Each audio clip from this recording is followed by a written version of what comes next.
Halo, assalamualaikum warahmatullahi wabarakatuh. Sampai jumpa lagi Om, Tante, atau Mbak, atau Ayu. Eh, ada pertanyaan lagi by phone 3 orang lewat WA. WA memang khusus untuk pangkas gua. WA itu pangkas rambut ipung.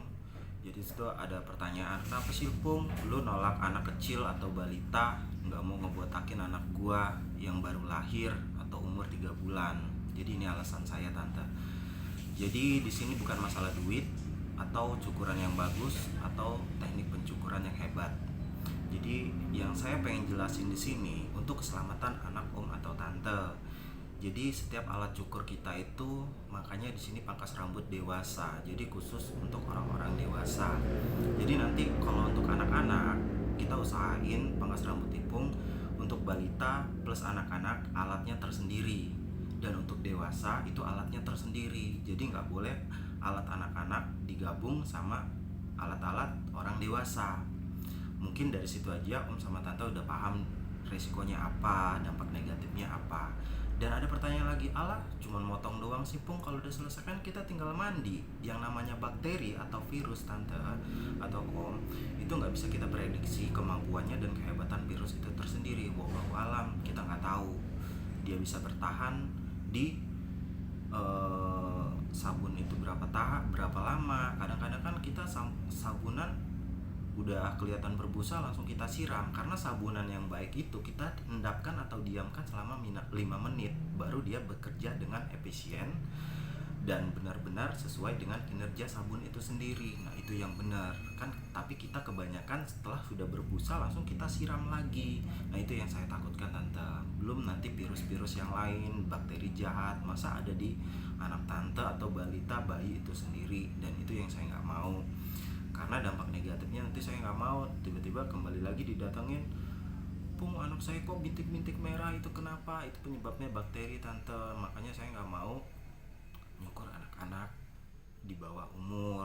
Nah itu kalau sebelum saya punya alat khusus atau spesial buat balita, itu alasan saya. Jadi begitu tante atau om. Bukan saya, wah Ipung udah ngartis tuh, nggak mau lagi nyukurin anak-anak, terus dimahalin nyukurin anak-anak. Itu tadi kenapa harus mahal, karena alatnya spesial. Kita membersihnya juga sekali pakai langsung semprot alkohol. Terus tuh kalau memang dia harus pakai anduk, itu anduk harus dicuci dengan detol, karena imunitas balita itu belum stabil seperti orang dewasa. Orang dewasa saja belum tentu stabil seperti orang yang memang benar-benar normal gitu tante atau om. Jadi di Ipung selain kita mencukur keren atau bagus, kita memikirkan juga dampak negatif dari customer kita. Disitulah tujuan pangkas rambut ini.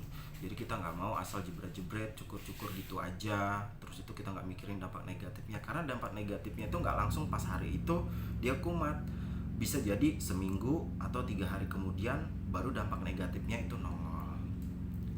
Boleh ditanya sama dokter spesialis deh, pasti ucapannya sama saya 11-12, nggak jauh beda, karena mereka juga pasti berpikir seperti itu. Alat cukur yang untuk umum itu nggak baik untuk balita. Dan kenapa anak-anak yang baru lahir 3 bulan itu sebenarnya nggak harus rambutnya dibotakin sampai botak licin banget, apalagi pakai krokan silet. Pertama, riskan, lecet.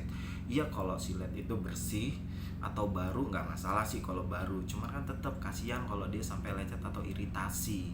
Karena baiknya balita atau bayi yang baru lahir itu, kalau memang dia kekeh tuh si ortunya pengen rambut si balita itu dibersihin, alasannya tuh rambut dari lahir loh Ipung, kan harus dibuang gitu. Iya benar tante, tapi kan kasihan dia itu dibuat apa ya, seperti di ini loh, dianiaya, kasihan. Memang kita nggak bermaksud itu, bahkan bikin dia nyaman.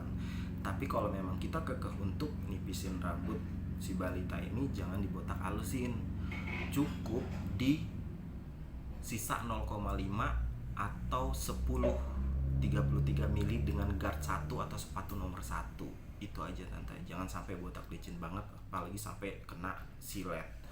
atau pakai silet jangan, karena di bagian ubun-ubun yang namanya bayi atau balita yang baru lahir itu masih empuk banget, atau elastisitas di bagian embunnya itu masih belum senormal balita-balita yang sedang lanjut usia atau orang dewasa.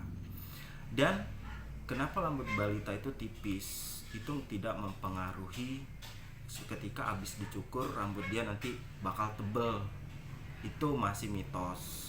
Jadi ketika dia masih balita atau masih bayi, rambutnya itu bisa dibilang kalau gigi itu kayak gigi susu gitulah ya perumpamaannya. Nanti dia giginya tumbang, copot satu-satu. Tapi kalau untuk halnya rambut itu bayi, balita, remaja, dewasa dan manula itu stepnya beda-beda. Nah, di sini yang mau saya jelasin. Ketika dia masih bayi, rambutnya biasanya kebanyakan rambut balita atau bayi itu lembut karena hormon yang belum stabil. Nah, itulah rambut natural dia. Rambut bayi itu nanti kembali lagi ketika dia lanjut usia, dan di lanjut usia itu atau jompo, rambutnya seperti bayi lagi karena kestabilan hormon dia itu kembali seperti anak-anak atau bayi atau balita itu tadi. Setelah dia remaja, disitulah mulai rambut sebenarnya atau hormon yang mulai stabil itu berfungsi sesuai dengan natural dan gaya hidup plus makanan dia. Nah, disitulah kenapa motong rambut terlalu tipis itu sebenarnya nggak terlalu manfaatnya cuma satu, kenyamanan si balita atau bayi itu sendiri aja, dan tidak menebalkan rambut. Menebalkan rambut itu faktornya ada di makanan, gen, keturunan, atau hormon dia. Disitulah, coba kalau nggak percaya tanya aja sama dokter-dokter, itu tidak mempengaruhi. Karena setiap pertanyaan saya dengan spesialis dokter rambut itu kebanyakan menjawab seperti itu nggak ngaruhin Ipung, katanya Mas Ipung, itu nggak mengaruhi. Jadi anak-anak itu nggak perlu dipotong botak atau nol sampai tipis-tipis banget, itu malah merusak akar rambut dari si anak itu sendiri.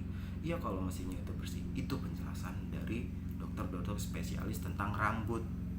Nah, jadi kita kembalikan lagi ke kekehannya tadi, pengen ngenolin rambut atau ngebotakin sampai nggak kasar lagi ya gitu. Jadi kasihan deh, jadi buat aja seukuran ini. Nah, ini cukup sedang, ini ukuran 33 atau guard 1 atau sepatu nomor 1 seperti ini ukuran sepatunya Om Tante.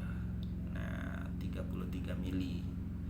Jadi cukup pakai ini aja, jangan pakai lost guard atau tanpa sepatu. Nah, harus kita pasang ini. Nah, cukup di titik akhir yang ini aja Tante, nomor 1. Karena bayi itu kasihan, kalau dia langsung los kena ini, itu bakal mengakibatkan rasa sakit yang tidak kita ketahui kepada bayi itu sendiri. Nah, itu yang saya pikirkan untuk anak-anak Tante atau balita Tante.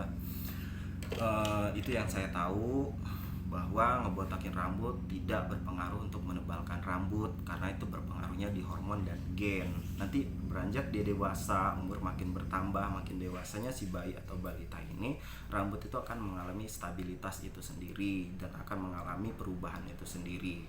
Nah, itu di konten-konten saya sebelumnya, makanya saya jelaskan kenapa sih rambut yang dari SMP ketika saya kuliah kok rambut saya makin ikal. Nah, itu perubahan hormon namanya. Nanti ketika dia sudah manula atau sudah kakek-kakek atau nenek-nenek, rambut itu seperti balita lagi, mulai menipis, ubanan, rontok, bahkan sampai dengan botak. Itulah penjelasan dan yang saya ketahui. Jadi kalau ada omongan saya yang salah, yang benar, ya diambil positifnya. Kalau misalkan omongan saya salah, ya mohon maaf. Tapi itu yang saya ketahui, yang saya pahami semenjak saya menjadi tukang cukur dari 2004, dan yang saya pelajari dari sertifikasi saya selama ini. Itu aja. Assalamualaikum warahmatullahi wabarakatuh. Silakan komen yang pedas-pedas di bawah sini. Saya suka komen pedas karena enak yang pedas-pedas itu. Oke, thank you.